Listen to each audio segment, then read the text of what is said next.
തലസ്ഥാനത്തെ ജനങ്ങളിൽ അപ്പോൾ അദ്ദേഹത്തിൻ്റെ എന്തൊക്കെയായിരിക്കും ഒരു പുതിയൊരു വികസന പ്രഖ്യാപനങ്ങൾ പ്രതീക്ഷിക്കുന്നത്? നമ്മുടെ നാട് വികസനത്തിൻ്റെ ഭാഗമായി വരണം എന്ന ഉദ്ദേശത്തോടു കൂടിയാണ് BJP പ്രവർത്തിച്ചുകൊണ്ടിരിക്കുന്നത്. അതിൻ്റെ ഭാഗമായിട്ട് പ്രത്യേകിച്ചും കോർപ്പറേഷൻ BJPയുടെ നേതൃത്വത്തിലുള്ള ഭരണസമിതിയാണ് ഇപ്പോൾ ഉള്ളത്. അതുകൊണ്ട് സ്വാഭാവികമായും തിരുവനന്തപുരത്തിൻ്റെ വികസനം, കേരളത്തിൻ്റെ വികസനം അനിവാര്യമായ ഘടകമാണ്.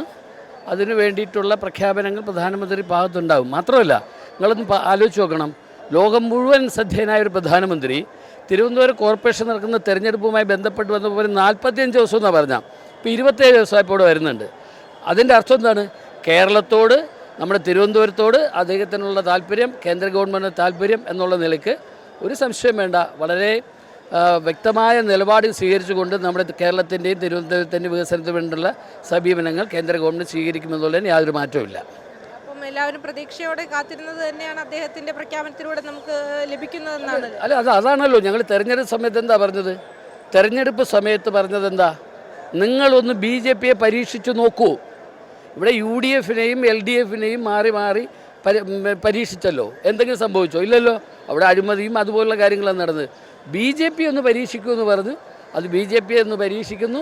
അതിൻ്റെ അർത്ഥമെന്ന് പറഞ്ഞാൽ നമ്മുടെ നാടിൻ്റെ വികസനമാണ്, യാതൊരു സംശയമാണ്. അദ്ദേഹത്തിൻ്റെ പ്രഖ്യാപനങ്ങൾക്ക് വേണ്ടിയിട്ട് ഇങ്ങനെ കാത്തിരിക്കുകയാണ്. നിമിഷങ്ങൾക്ക് അദ്ദേഹം ഇങ്ങോട്ടേക്ക് എത്തി. അതെ, കാത്തിരിക്കുകയാണ്. അദ്ദേഹത്തിനെ ഒന്ന് കാണണം. ഇതുവരെ കാണാത്ത ഒരു വികസനങ്ങൾ അദ്ദേഹത്തിലൂടെ നടപ്പിലാക്കുമെന്ന് പ്രതീക്ഷിക്കുന്നുണ്ടോ?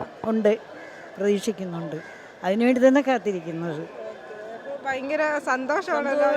ഹാപ്പി.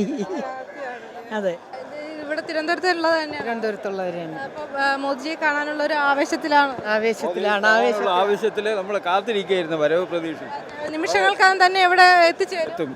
നമുക്ക് സന്തോഷം, വളരെ സന്തോഷം. മോഡി ഈ രാജ്യത്തിൻ്റെ പുരോഗതിയുടെ പ്രതീകമാണ് മോദി. അദ്ദേഹത്തിന്റെ ഒരു വികസന പദ്ധതികൾ മാറ്റിമറിക്കുക. വന്ദേ ഭാരത് ട്രെയിന് ലോകത്തിൽ നമ്മളിപ്പോൾ പല രാജ്യങ്ങളെയും വെല്ലുവിളിച്ചുകൊണ്ട് കയറിക്കൊണ്ടിരിക്കുന്ന വന്ദേ ഭാരത് ട്രെയിന് നമുക്ക് അത് തന്നെ, അതിൽ കയറി യാത്ര ചെയ്യുമ്പോൾ തന്നെ നമുക്ക് പ്ലെയിനിൽ യാത്ര ചെയ്യുന്ന അതേ ഫീലിംഗാണ്. പ്രധാനമന്ത്രി ഒരു വികസന രേഖ കൊണ്ടുവന്ന് കേരളത്തെ പിടിച്ചെടുക്കാനുള്ള ഒരു സാധ്യത എന്താണ് മുന്നിൽ കാണുന്നത്? കേരളത്തെ പിടിച്ചെടുക്കുക എന്നല്ല, കേരളത്തിലെ ജനങ്ങൾക്ക് വികസനം നൽകുക എന്നാണ് പ്രധാനമന്ത്രിയുടെ കർത്തവ്യം.